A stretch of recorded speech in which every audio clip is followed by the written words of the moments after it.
An investor known for The Big Short says it's all about politics right now. Steve Eisman is former senior portfolio manager at Neuberger Berman. He just launched the Eisman Playbook podcast, which has dropped. It's a good listen, Steve. I listened to your first episode.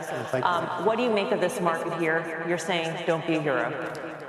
What I make of it is that I think part of the problem, I'm watching your show and everybody else's show, and people are getting on the show, they're all almost in hysterics. And I think the issue is that everybody of our social class took Econ 101, and we were all taught the same thing. Trade good, tariffs bad, trade war terrible. And that was jumped into everybody's heads with such force that it's a paradigm that now you have a president of the United States who doesn't seem to accept that paradigm, and people find that extremely jarring. You know, so what I try and do in situations like this is try and step in the shoes of the other person, see the world through their eyes, and try not just to understand what they think, but why they think it. And I think what's going on here is you have to go back to the 90s when Clinton was pushing NAFTA and China entering the WTO. And he basically made two arguments: that free trade would improve GDP growth and would create a lot of jobs. And he was right on the former, and he was dead wrong on the latter.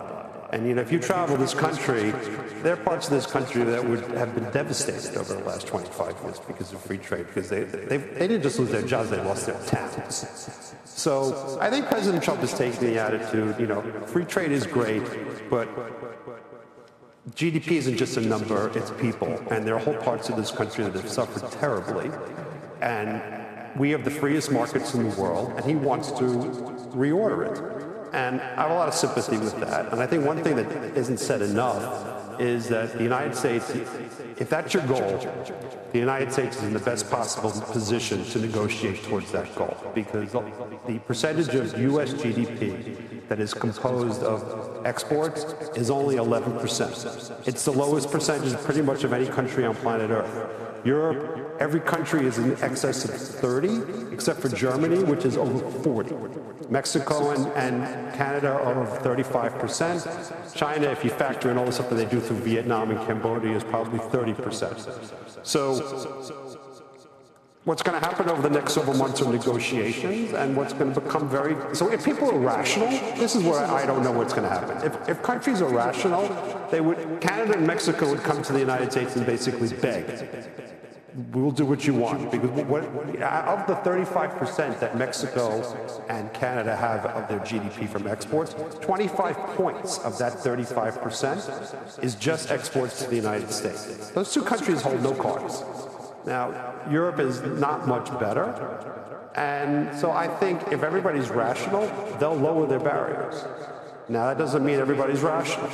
You know, there's politics. People might be, you know, some of the politicians might be afraid if we give in, we're going to lose our jobs. That's the wild card.